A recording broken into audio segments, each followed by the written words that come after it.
हमें ऐसी शिक्षा चाहिए जिससे चरित्र का निर्माण हो, मन की शांति बढ़े, बुद्धि का विकास हो और मनुष्य अपने पैर पर खड़ा हो सके। स्वामी विवेकानंद ने ये कहा है। नमस्कार, वे टू लर्न में स्वागत है और मेरा नाम रोहित कुमार है। भारतीय शिक्षा जगत के लिए आज बहुत ही बड़ा दिन है क्योंकि कैबिनेट ने नई शिक्षा पॉलिसी को मंजूरी दे दी है। ये सारा काम नरेंद्र मोदी के मिनिस्टरशिप में हुआ है और आज हम इस सेशन में आपको इसका संपूर्ण विश्लेषण करवाने जा रहा हूँ और इसके बारे में बताऊंगा कि 5+3+4 पैटर्न क्या है। चलिए स्टार्ट करते हैं हम अपना सेशन। पहले पूरे पॉलिसी समझने से पहले पहले समझेंगे क्या नेशनल पॉलिसी है, नेशनल एजुकेशन पॉलिसी क्या है। तो नेशनल एजुकेशन पॉलिसी जो कि development of education in a country means ये किसी भी कंट्री का विकास के लिए बहुत ही ज़रूरी है एजुकेशन। कोई भी एजुकेशन, कोई भी कंट्री जब वो विकास करता है तो उसमें पार्टिसिपेट करता है उसका कितना परसेंट लिटरेट है पीपल, तो ये सारा उस पर डिपेंड करता है। और ये पॉलिसी पहली बार सोचा गया था 1964 में लाने का, जब एमपी सिद्धेश्वर प्रसाद ने गवर्नमेंट को क्रिटिसाइज किया कि अभी तक हम लोग पास कोई विजन नहीं है एजुकेशन में, कोई फिलॉसफी नहीं है हम लोग पास एजुकेशन में। हम लोग वही ब्रिटिश एजुकेशन को फॉलो करते जा रहे हैं। हम लोग जब 1964 में ब्रिटिश एजुकेशन के मैक्लॉय सिस्टम ऑफ एजुकेशन को फॉलो करते आ रहे हैं। मैक्लॉय जो गवर्नर थे जिसने 1835 में इंग्लिश एजुकेशन को दिया था, उसी सिस्टम को हम लोग फॉलो करते आ रहे थे। उसके बाद 17 मेंबर कमिटी बना गया था, उसके हेड कर रहे थे डीएस कोठारी जो कि यूजीसी के चेयरपर्सन थे और इन्होंने कंस्टिट्यूट किया मीन्स ड्राफ्ट किया नेशनल एजुकेशन पॉलिसी उस समय 1968 में। और ये हमारा फर्स्ट पॉलिसी रहा। फर्स्ट पॉलिसी हम लोग का 1968 में बना था। उसके बाद दूसरा बना था 1986। फर्स्ट बना था इंदिरा गांधी के चेयरमैनशिप में और सेकंड बना था राजीव गांधी के चेयरमैनशिप में। उसके बाद 1986 का जो पॉलिसी बना था उसको रिवाइज किया गया था मीन्स 1992 में कुछ अमेंडमेंट्स के साथ, मीन्स कुछ अमेंडमेंट्स किए गए थे। उसके बाद वही पॉलिसी को, एजुकेशन पॉलिसी को लाया गया था। उस समय हमारे जो प्राइम मिनिस्टर थे वो थे पीवी नरसिम्हा राव। इसके बाद थर्ड जो पॉलिसी बना है जो कि 2020 में जिसके जिस समय प्राइम मिनिस्टर हैं हमारे ऑनरेबल नरेंद्र मोदी। तो चलिए समझते हैं एजुकेशन पॉलिसी का पर्पस क्या था, क्यों हम लोग का एजुकेशन पॉलिसी चाहिए। तो किसी भी देश के विकास के लिए, किसी भी कंट्री का डेवलपमेंट के लिए एजुकेशन बहुत ही नेसेसरी रोल प्ले करता है। इसीलिए हम लोग देखे हैं कि कुछ सालों में एजुकेशन पॉलिसी चेंज होते जा रहा है, बट अब जो चेंज हुआ है उसे 34 साल लग गए एजुकेशन पॉलिसी चेंज होने में। मीन्स 1986 में हमारा सेकेंड एजुकेशन पॉलिसी आया था और अब 2020 में हमारा तीसरा एजुकेशन पॉलिसी आया है। तो अब एजुकेशन पॉलिसी को समझते हैं क्या है एजुकेशन पॉलिसी। तो एजुकेशन पॉलिसी जो कि अभी अप्रूव कर दिया गया है कैबिनेट की तरफ से और कैबिनेट में हेड कर रहे हैं हमारे यूनियन मिनिस्टर प्रकाश जावड़ेकर और हमारे एमएचआरडी मिनिस्टर रमेश पोखरियाल निशंक। आपको बता दें एमएचआरडी जो मिनिस्ट्री है उसका नाम चेंज करके मिनिस्ट्री ऑफ एजुकेशन कर दिया गया है।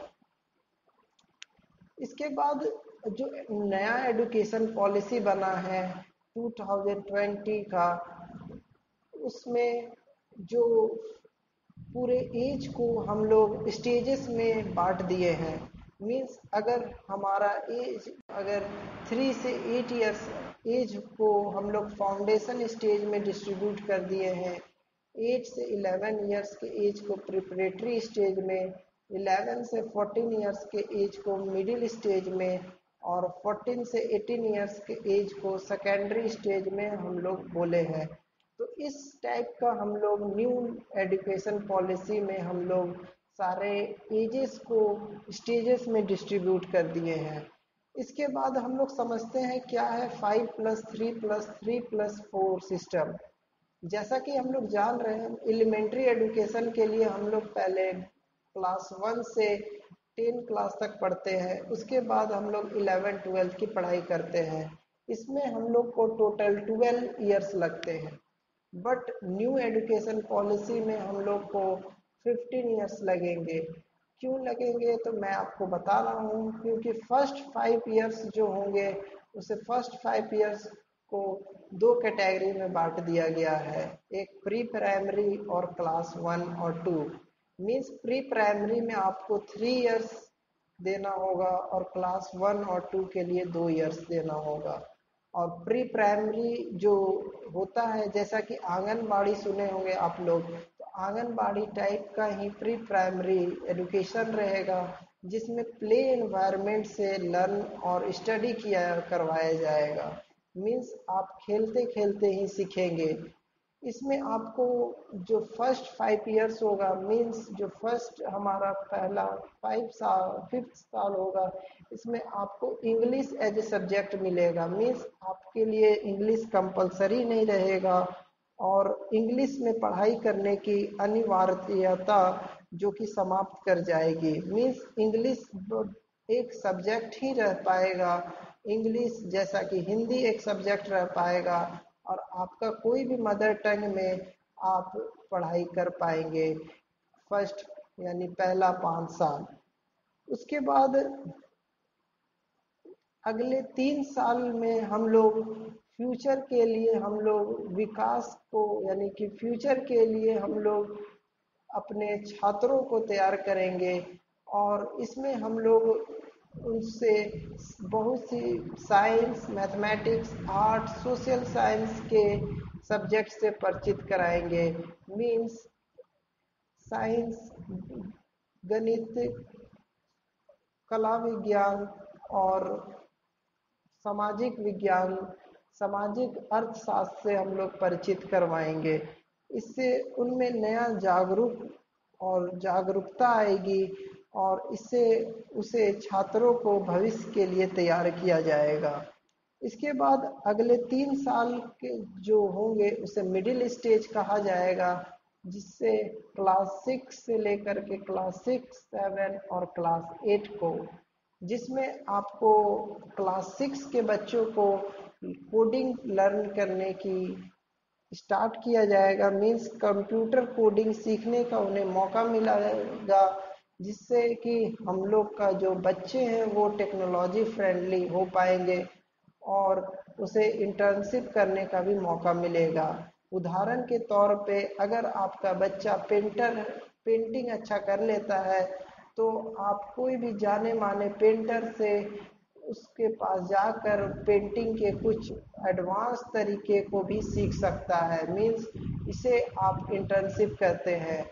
अगर और देखा जाए, अगर आपका बच्चा इलेक्ट्रॉनिक्स में अगर बहुत अच्छा है, मीन्स इलेक्ट्रॉनिक्स कंपोनेंट बनाने में बहुत अच्छा है, तो आपका बच्चा बहुत सारे जो सरकारी कंपनीज है जैसे सेल, वेल में भी इंटर्नशिप कर सकता है और बहुत कुछ प्रैक्टिकल नॉलेज के साथ बहुत अच्छी तरीके से गेन कर सकता है।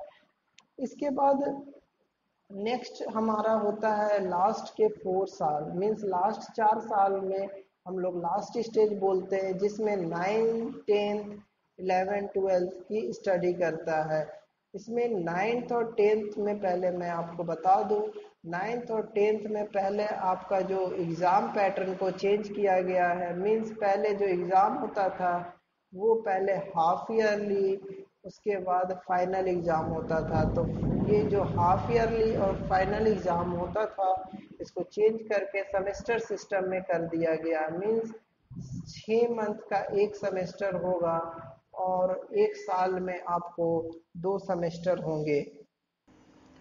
अगर हम 11 और 12th की बात करें, 11th और 12th में आपको जो कोई भी स्ट्रीम सेलेक्ट करके आप पढ़ाई कर सकते हैं। मीन्स अगर आप साइंस, आप बेसिकली क्या क्या साइंस, कॉमर्स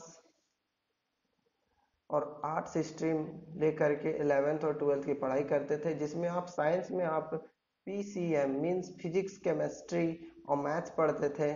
इसके साथ अगर आप अब के जो पॉलिसी में बदलाव हुआ है उसमें आप ज्योग्राफी भी सब्जेक्ट लेकर या कोई अलग सब्जेक्ट जो कि आर्ट्स स्ट्रीम का आता है उसे भी लेके पढ़ते हैं। अगर आप कॉमर्स की बात करें तो कॉमर्स में हम लोग अकाउंट्स और बिजनेस स्टडीज जैसे सब्जेक्ट पढ़ते थे।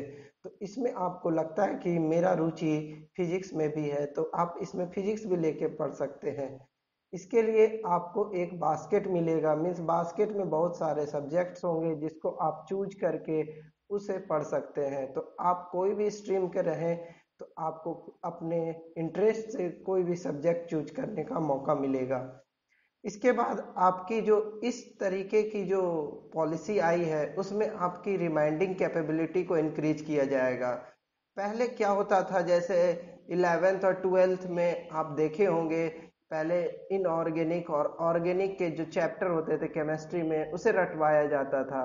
तो आज से ये पैटर्न चेंज हो जाएगा। आपको रिमाइंडिंग कैपेबिलिटी मीन्स आपको कॉन्सेप्ट्स और आइडियाज से बताया जाएगा कैसे आप इजिली इसे रीड और लर्न कर सकते हैं। इसके बाद आपको एक रिपोर्ट कार्ड बनेगा जिसमें 360 डिग्री असेसमेंट होगा। अब ये 360 डिग्री असेसमेंट क्या है तो आपको मैं बता दूं, इस असेसमेंट में आपको पहले आपका बिहेवियर देखा जाएगा।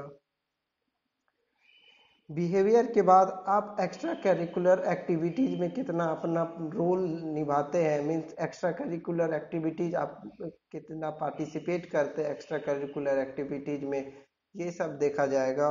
और लास्टली आपकी मेंटल एबिलिटी चेक की जाएगी, मेंटल एबिलिटी चेक की जाएगी।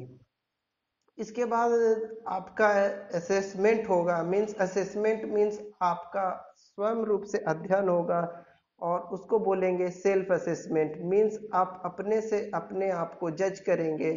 उसके बाद टीचर असेसमेंट होगा, टीचर आपको जज करेंगे आपके क्या पॉजिटिव है, आपके क्या पॉजिटिव रोल है स्कूल टीचिंग में, यानी कि स्कूल में लर्न कर रहे हैं, कैसे लर्न कर रहे हैं बिहेवियर में, तो आपके टीचर इसे आपको मार्क्स देंगे। और सबसे लास्ट बात होगी मीन्स आपके फ्रेंड्स भी आपको असेस करेंगे, मीन्स फ्रेंड्स का भी बहुत इंपॉर्टेंट रोल होगा आपके इस रिपोर्ट कार्ड में। तो इस तरीके से रिपोर्ट कार्ड जनरेट होगा। इसके बाद अगर हम बात करें कि आप 12th के बाद क्या करेंगे, 12th के बाद जैसा कि जानते हैं आईआईटी का एग्जाम होता था तो वो सब कैंसिल हो करके एक कॉमन एप्टीट्यूड टेस्ट में बदल जाएगा जिसे लेगी नेशनल टेस्टिंग एजेंसी। इस अभी इसे मेडिकल और लॉ जो एग्जाम होते थे उसे बाहर रखा गया है कॉमन एप्टीट्यूड से। इसके लिए अलग सी एजेंसी होगी जो मेडिकल और लॉ के एग्जाम लेंगे। तो अब से आईआईटी का जो सिस्टम था मेन सीबीएसई जो जेई मेन जेई एडवांस लेती थी वो हट जाएगा। जेई मेंस जेई एडवांस जो लिया जाता था सीबीएसई के द्वारा में वो हट जाएगा और कॉमन एप्टीट्यूड टेस्ट होगा नेशनल टेस्टिंग एकेडमी के द्वारा आपको आईआईटी में एडमिशन लेने के लिए। इसके बाद हम बात करें तो ग्रेजुएशन में बहुत बड़ा इसमें चेंज हुआ है। इसमें पैटर्न को 3 इयर्स और 4 इयर्स में डिस्ट्रीब्यूट कर दिया गया है। तो अगर मैं बात करें तो अगर फर्स्ट ईयर में आप कोर्स करते हैं, आप फर्स्ट ईयर में एडमिशन लेते हैं और फर्स्ट ईयर में आप उस कोर्स को छोड़ देते हैं तो आपका जो कोर्स कहलाएगा उससे बोलेंगे सर्टिफिकेशन कोर्स। आपको बोला जाएगा, उस कोर्स को बोला जाएगा सर्टिफिकेशन कोर्स। उसके बाद अगर सेकेंड ईयर में आप छोड़ देते हैं तो आपको मिलेगा डिप्लोमा कोर्स। इसके बाद अगर थर्ड ईयर में आप लोग छोड़ देते हैं तो आपको बैचलर डिग्री मिलेगी। अगर आपको बैचलर डिग्री के साथ साथ आपको रिसर्च में जाना है तो बैचलर डिग्री विथ रिसर्च इसमें फोर्थ ईयर में मिलेगा। तो ये सारे जो सिस्टम है इस सिस्टम को बोला जाता है multi entry and multi exit system. आप भी एडमिशन ले सकते हैं। मींस अगर आप फर्स्ट ईयर में छोड़ देते हैं, उसके बाद 1-2 साल अगर आप काम करने या कुछ वर्क में अगर कोई फैमिली प्रॉब्लम से अगर आप छोड़ देते हैं और आप कोई भी वर्क में जुड़ जाते हैं यानी वर्क करने लगते हैं, उसके बाद अगर फिर से आप एडमिशन लेंगे तो आपको पूरे से स्टार्टिंग से पढ़ाई स्टार्ट नहीं करना है। आपका जो सिलेबस होगा यानी आप जो पढ़ाई स्टार्ट करते हैं वह सेकेंड ईयर थर्ड ईयर से पढ़ना चालू कर देंगे। तो ये सारे बदलाव देखने को मिल। अगर आपको बीएड करना हो, बीएड के जो जो कोर्स रहेंगे उसे 2 साल से 4 साल में बदल के दिया जाएगा। बीएड जो कॉलेज होंगे वो बंद कर दिए जाएंगे और 12th के बाद ही आपके लिए 3 साल का शिक्षण पद्धति से आप ग्रेजुएशन करेंगे। उसके बाद 1 साल का बीएड को मर्ज करके टोटल 4 इयर्स में बीएड का कोर्स में तब्दील हो जाएगा। तो ये सारे बदलाव आपको ग्रेजुएशन में मिलेंगे। इसके बाद कुछ बदलाव आपको पोस्ट ग्रेजुएशन में होगा, जैसे कि आप एमएससी करते हैं मींस मास्टर करते हैं और या एमए करते हैं, तो एमए का जो कोर्स होगा वो 1 साल का कोर्स हो जाएगा जो कि पहले 2 साल का था। इसके बाद एक मास्टर कोर्स करने के बाद आप एमफिल करते थे, उसके बाद आप पीएचडी में जाते थे। तो एमफिल का जो सिस्टम है उसे हटा दिया जाएगा और आप डायरेक्ट पीएचडी में एडमिशन ले पाएंगे। टेक्नोलॉजी की बात करें तो इसमें टेक्नोलॉजी में एजुकेशन प्लानिंग मिलेगा आपको, टीचिंग लर्निंग और असेसमेंट होगा। मीन्स आप न्यू टीचिंग से नया असेसमेंट कर सकते हैं। एडमिनिस्ट्रेशन और मैनेजमेंट में भी कुछ चेंज मिलेगा आपको। सेल्फ डिस्क्लोजर और मिनिमम ह्यूमन इंटरफेस होगा, मीन्स डिजिटल प्लेटफॉर्म से आप पढ़ाई कर पाएंगे। इसके बाद डिसएडवांटेज ग्रुप को बहुत सारे एक्सेस मिल जाएंगे, मीन्स दिव्यांग फ्रेंडली एक एजुकेशन सॉफ्टवेयर बनेगा। बहुत सारे दिव्यांग जन जो देख नहीं पाते वो सुनकर भी बहुत कुछ सीख पाएंगे। इसके बाद ई कंटेंट आपको मिलेगा रीजनल लैंग्वेज, मीन्स मातृभाषा में आपको जो कंटेंट मिलेगा, मीन्स क्लास 1 से 5 तक तो आप मातृभाषा में ही पढ़ पाएंगे। इसके बाद जो कंटेंट मिलेगा वो रीजनल लैंग्वेज में मिलेगा। वर्चुअल लैब की फैसिलिटी होगी।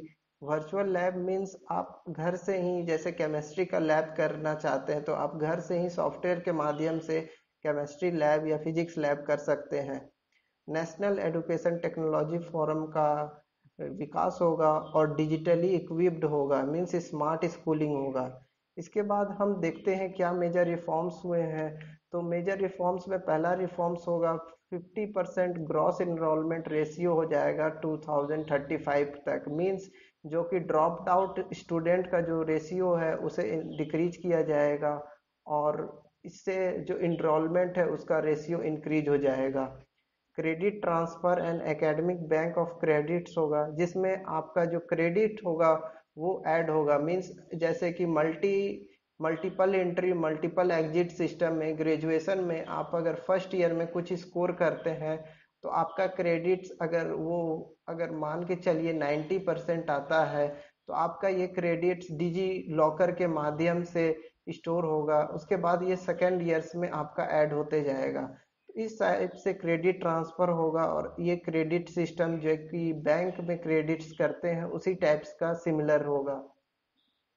इसके बाद टीचर को इंटेंसिव इंटेंसिव प्रैक्टिस और इंटेंसिव लर्निंग से पढ़ाने के लिए ट्रेनिंग दी जाएगी और model multi disciplinary education and research university की स्टैब्लिशमेंट हर एक डिस्ट्रिक्ट में होगी, जिसमें कि आपको टेक्निकल के साथ साथ सिंपल जो टेक्निकल के साथ साथ आपको एक टेक्निकल कोर्स या सिंपल कोर्स जो होता है उसे पढ़ने का मौका मिलेगा। अब देखा गया है कि एमएचआरडी का जो मिनिस्ट्री है उसका नाम चेंज होके एडुकेशन मिनिस्ट्री में चेंज हो गया है और जीडीपी में जो हमारा एडुकेशन का योगदान था वो 6% हो गया। पहले ये 4.5% था और पब्लिक और प्राइवेट जो सिस्टम था वो इक्वल हो जाएगा। मीन्स जो सरकारी स्कूल है और जो प्राइवेट स्कूल है दोनों में सिस्टम एक ही चलेगा, मीन्स दोनों का करिकुलम एक हो जाएगा। तो ये सारे पॉलिसी में बदलाव देखने को मिले हैं। अगर आपको अगर कुछ नया सीखने को मिला है तो चैनल को लाइक और ज़रूर सब्सक्राइब कीजिएगा। अगर आप तक अभी तक हम लोग को टेलीग्राम चैनल में फॉलो नहीं किए हैं तो फॉलो कर लीजिए। फेसबुक पेज हमारा ये रहा, आपको सारा लिंक डिस्क्रिप्शन में मिल जाएगा। Thank you, have a nice day. पढ़ते रहिए, सीखते रहिए और अपना ख्याल रखिए।